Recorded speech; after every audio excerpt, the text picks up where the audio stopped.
William Howard Taft was born in Cincinnati, Ohio on September 15, 1857. He attended Yale College in New Haven, Connecticut. At Yale, Taft graduated in 1878, ranking second in his class out of 121. After college, he studied at Cincinnati Law School and graduated with a Bachelor of Law in 1880.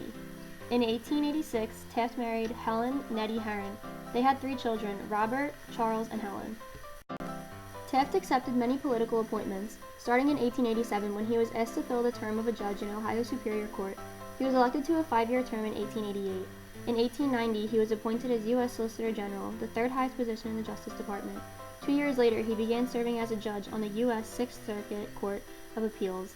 Though he was hesitant, Taft accepted the position of chairman of the Second Philippine Commission, with the knowledge that it would position him well to advance further in the national government. In 1904, President Teddy Roosevelt appointed Taft Secretary of War in an effort to prepare Taft into his hand-picked presidential successor. Taft assumed a prominent role in problem-solving, sometimes filling the role of acting Secretary of State, although he declined repeated offers from Roosevelt to serve on the Supreme Court. William Howard Taft was elected the 27th President of the United States in 1909. A leader during the Progressive Era, Taft and his conservative allies took control of the Republican Party away from Theodore Roosevelt and the Liberals. In late 1911, President Taft called for a central organization in touch with associations and chambers of commerce throughout the country. Just 4 months later, on April 22, 1912, Taft created the United States Chamber of Commerce as a balance to the rise of the labor movement at the time.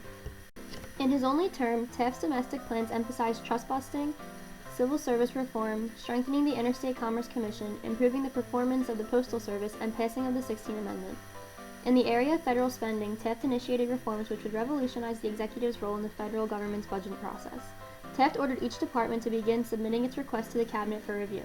The first round of requests and cabinet reviews resulted in a reduction of $92 million, which represented the first actual presidential budget in U.S. history.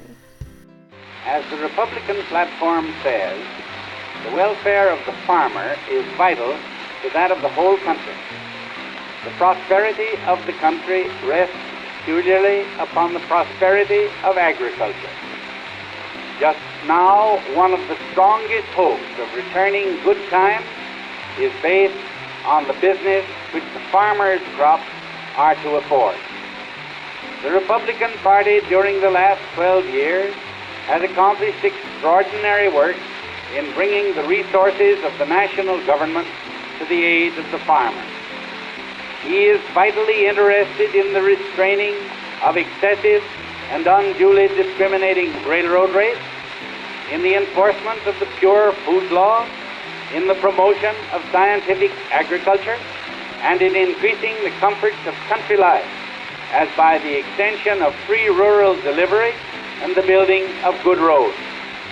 The free delivery in the Postal Service now reaches millions of our citizens and will be extended until every community in the land receives its full benefit. Everyone recognizes the essential and economic advantages of good country roads maintained more and more largely at public expense and less at the expense of the abutting owner. The policies of the present administration have most industriously promoted all these objects and cannot fail to commend themselves to the farmer's approval. It is difficult to see how, with his intelligent appreciation of the threats to business, prosperity, involved in democratic success at the polls, he can do otherwise than give his full and hearty support to the continuation of the policies of the present administration under Republican auspices. In 1921, 9 years after leaving office, Taft achieved his lifelong goal when President Warren G. Harding appointed him Chief Justice of the U.S. Supreme Court. He held that post until just before his death in 1930. William Howard Taft was the only president to hold both the Supreme Court position as well as being the President of the United States.